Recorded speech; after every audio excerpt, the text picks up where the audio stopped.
सहितवे श्रीमद्भागवतं शास्त्रं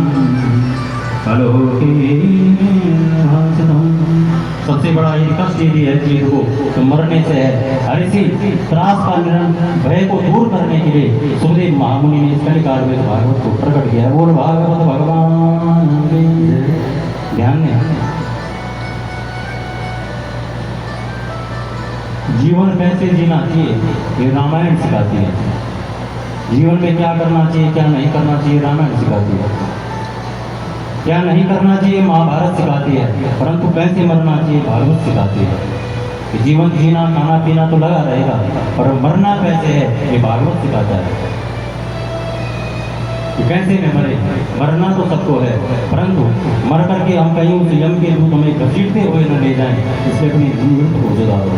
क्योंकि मृत्यु टाली नहीं जा सकती, सुधारी अवश्य जा सकती है। ये नहीं है कि हम मृत्यु को ही टाल दें, क्या मरे ही ना करें, मरना तो पड़ेगा परंतु मृत्यु सुधारी अवश्य जा सकती है।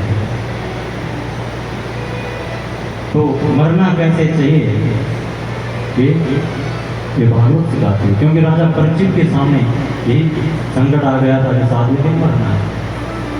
बड़े बड़े ऋषि मुनि घेरे बैठे हैं राजा परीक्षित को, पर कोई भी विश्वास नहीं दिला पाया कि भैया हम तुम्हारा उद्धार कर देंगे। मुक्त करने के साधन और भी हैं परंतु 7 दिन में ऐसा चमत्कार किसी के नहीं कि जो 7 दिन में मुक्त कर दे।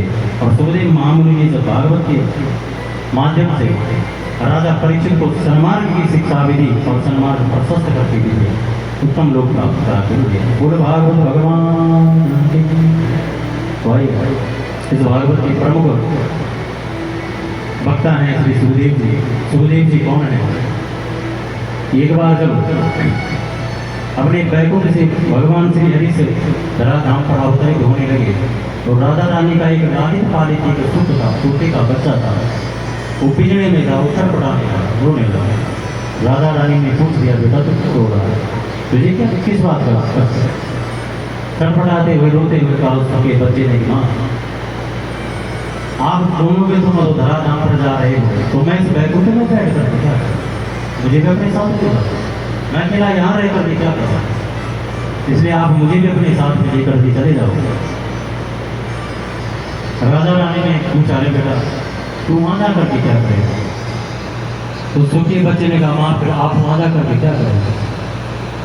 राजा रानी ने कहा बेटा हम तो वहाँ जाकर के सुंदर सुंदर लीलाएं करेंगे, आप हमारे जो भक्त हैं उनको आनंद प्रकट कराएंगे, परंतु तू वहाँ जा करके क्या करेगा? उस तोते ने बड़ा सुंदर जवाब दिया माँ आप वहाँ सुंदर सुंदर लीलाएं करना और मैं आपकी उन लीलाओं के आपके भक्तों को सुनाया करूँगा। इसलिए मैं बैकुंठ में मेरा मन नहीं करेगी, मुझे भी आप अपने साथ लेके जाओ। राजा रानी ने कहा ठीक है। इधर नारद जी एक बार कैलाश पर्वत की ओर पहुंचे तो भगवान शंकर कहीं बाहर रहे हुए थे। माँ पार्वती को नारद जी ने प्रणाम किया, खूब बार तारा हुई और अंत में कह दिया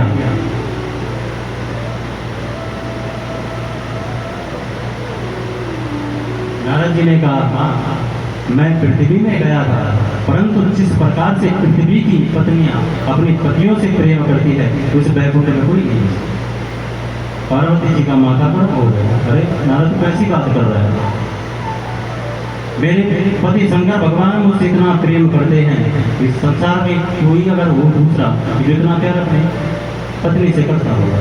इतना ही नहीं उन्होंने जो गुरु मंत्र भगवान शंकर को गुरु जी ने दिया वो भी मुझे बताया हुआ है। गुरु मंत्र किसी को नहीं बताया जाता परंतु मेरे पति शंकर भगवान मुझे इतना